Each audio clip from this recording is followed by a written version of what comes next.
doing tonight? Woo! All right, it's so good to see everybody here. I want to give a big shout out to my friends. My friends are right here. They are so brave. They're going to sit right in the front of a comedy show and think they're not going to be messed with. But my name is Joe. I am a teacher, as has already been discussed. I am a history teacher, obviously. And I'm a nerd. Any other proud nerds here? Proud nerds? Yes. And as a teacher, I feel like the nerds have taken over. Like the nerds are in charge at the school. The tables have turned, you know. I see you smiling. I know you know. It's like we're living out Revenge of the Nerds, and it's lovely, you know. And as a nerd, I really feel for the nerds in my class, because all teachers are nerds of whatever they used to teach, right? I said that wrong. All teachers are nerds of what they teach. And I was a history nerd. Growing up, I would come up with songs about the presidents of the United States. That's what I did when I was in 7th grade. My grandparents had these figurines of the presidents, and I would play with them. They had them of all the presidents, and some people had G.I. Joes. I held cabinet meetings. And I'd simulate conversations like, Mr. Lincoln, should we drop the atomic bomb? You know? Don't do that, Mr. Nixon. That's obstruction of justice. You know? Mr. President, what do you think? I did not have sexual relations. Fun kid stuff, you know? But when you're a nerd, it's something about yourself that you can't turn off. You're just that way all the time. So I was at the pizza place, and the girl on the other side of the register, she goes, your total is $17.77. I don't even know what happened in 1777. She said that to me. And I, without hesitation, go, the Battle of Saratoga. When she looked confused, I then gave her a 5-minute lecture on the Battle of Saratoga. I was out to dinner with a girl, and she got mad at me. She was like, do you realize that you just told me all about the election of 1856? Do you think I wanted to know about the election of 1856? No. And I was like, obviously I didn't make it clear why that election was so important. Let's review. Let's review. But I am a teacher, but also, any other teachers here, first of all? Any teachers? Yes. And over the summer, I work at a summer camp. And I have to make a quick change from Mr. Turner to Camp Joe. You know? Because I can't be both people in both places. You know, I can't be like, stop singing, no running, like they encourage fun at these places, and I have to get used to that. And so, a couple of years ago, I worked with a group of 7th grade boys. Now, anybody who knows 7th grade boys, they are grossly enthusiastic and enthusiastically gross. And they told us counselors that we had to sit with the kids during lunch, just in case they had inappropriate conversations.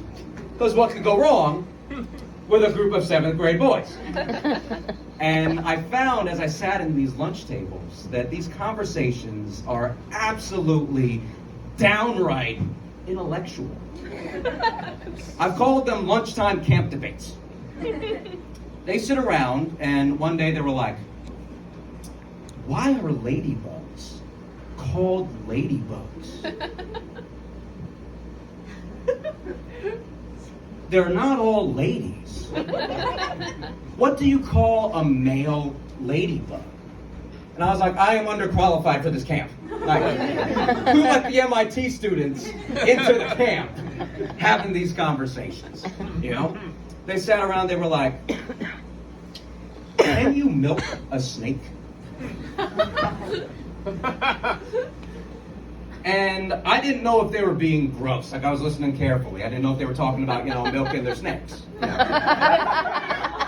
Waxing the dolphin. And it turns out they're not perverted. They're just dumb. They talked about what snake milk would taste like and smell like and feel like. and they came to me for an opinion. And in that moment, I had to decide what kind of adult I wanted to be. Mr. Turner would say, snakes don't have udders, therefore no snake milk. But I'm Camp Joe. And Camp Joe was like, well, there's only one way to find out. Come on, boys, let's milk some snakes. Snake milk, snake milk, snake milk. But I love history, obviously, but I also love science. Science. Science, yes. Let's go around and applause to science. I like that. I was a little round of applause. And I used to teach with a science teacher. Really, I'll call him a science guy. He was right out of school, 23 years old, super excited about life. It was adorable. And he would come in on Monday morning and tell us all about his drunken escapades he would have with his friends. And I'll never forget one day he came in and he said, I had a wild weekend. Me and the boys, we got drunk, and then we went swimming in the fountain outside the police station. It was crazy. And I'm like, that's some kind of privilege, you know? Like, I wonder why me and my friends ever thought to do that, you know? And the more I thought about it, the more I really want to be in on their planning meetings of how an event like that happens for them. Like, I'm convinced that they have hats of verbs and locations. And they just pick. They're like, we're going to go swimming in the fountain outside the police station. All right, let's go. Next week, we're going to go streaking in the forest behind the church. Let's go, boys. Painting at the rodeo. Bowling at the beach. We're going to go dancing at the bank. Milking rattlesnakes. Let's go, snake milk, snake milk. But I'm single. I'm a single man. I don't know if anybody else is single as well, but that's usually something that people clap about if they are also single. There we go. Excellent. Thank you. And I have become very bad at judging red flags in people. I'm in and out of the dating game, and if you're on that journey, I feel for you. And anytime I'm involved with somebody, I tend to pick people that my friends don't like. And if you've ever been in that situation, your friends come up with secret, unflattering nicknames for the people you're involved with. We know. Some of us know. But one time my friends got lazy, and this is a true story. They just called this girl that nobody likes. And they'd be sitting around and be like, hey, you know that girl that nobody likes? Yeah. And that's just how they talked about this girl for that whole time. But they tend to have these traits like they're very confident, but also very self-deprecating at the same time. To the point that you don't know how to respond to the things they say. Like, these are all real quotes. This girl, she goes, you know, I get a lot of compliments on this dress because it's so form-fitting. But when I bought it, it wasn't so form-fitting. Because I've gained a couple pounds recently. Like, no one says that for you to go, oh, I've noticed. You're like, what do you say to somebody like that? You know? This girl, she goes, you know, I look very tired today. And I was like, what are you talking about? You look beautiful. You look great. And she goes, hey, pretty people can look tired too. I'm going to see her picketing. Pretty people can look tired too. Pretty lives matter, you know? But the best time was this girl, she got there late, and she was like, oh, I'm sorry I'm late. I had to pull over and fix up my makeup because I just don't feel very pretty today. I said, what are you talking about? You look beautiful. You look great. She goes, oh, I know I'm pretty. I said I don't feel pretty. There's a difference. And that's when you're like, oh, I know that's a red flag. I just don't feel like that's a red flag right now. You know? But I took this girl, we went out, and she does this adorable thing where she hits on other guys in front of me. Amazing. It's awesome. And so we're there, and she's talking to this guy, and they're having a discussion about whether or not he's a pretty boy. And they're both good flirts. So he denies being a pretty boy. So they can keep coming up for reasons for why he's a pretty boy. While I'm standing right there. She then uses me as a conversation prop. She goes, for example, Joe is not a pretty boy. You are a pretty boy. I was like, excuse me? And she clarifies, she's like, oh yeah, Joe, you are not pretty. He is pretty. And I got pissed. And she then tried to save herself. She was like, you're not a pretty boy, you're a handsome man. But I was so wounded, I couldn't even be like, oh, I know I'm handsome. I just don't feel very handsome right now. But I'll leave you with my favorite camp time lunch debate of all time. They had a passionate discussion on, is ketchup a liquid?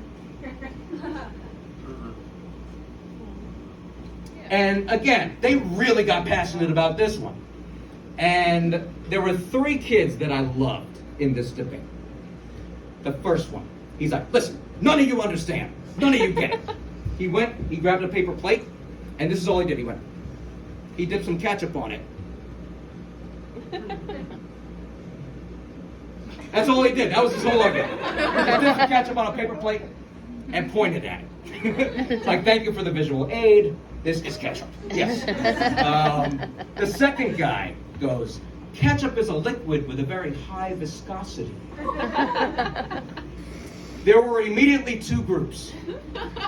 Kids that knew what viscosity was, and a group that violently did not. They were like, what did you call me? Visco, who's a Visco? You know? But my favorite guy, they're getting loud. They're going back and forth. They're getting passionate. They're getting angry. He's looking for his window, and he sees it. And then he goes, I know about volcanoes.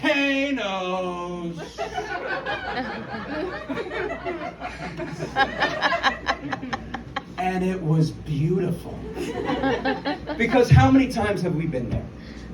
People are talking about something, you don't know anything about what they're saying. So you toss something that's in the same category of thing. You know, you're like, I know about volcanoes. And that's now become my conversation safe word. You know? If people are saying things and I don't know, I'm just like, I know about volcanoes. I know, that's what I, but I was actually curious about it, so I took the time to research.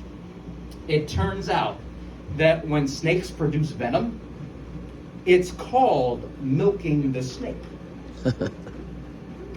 That's why snake venom is called snake milk.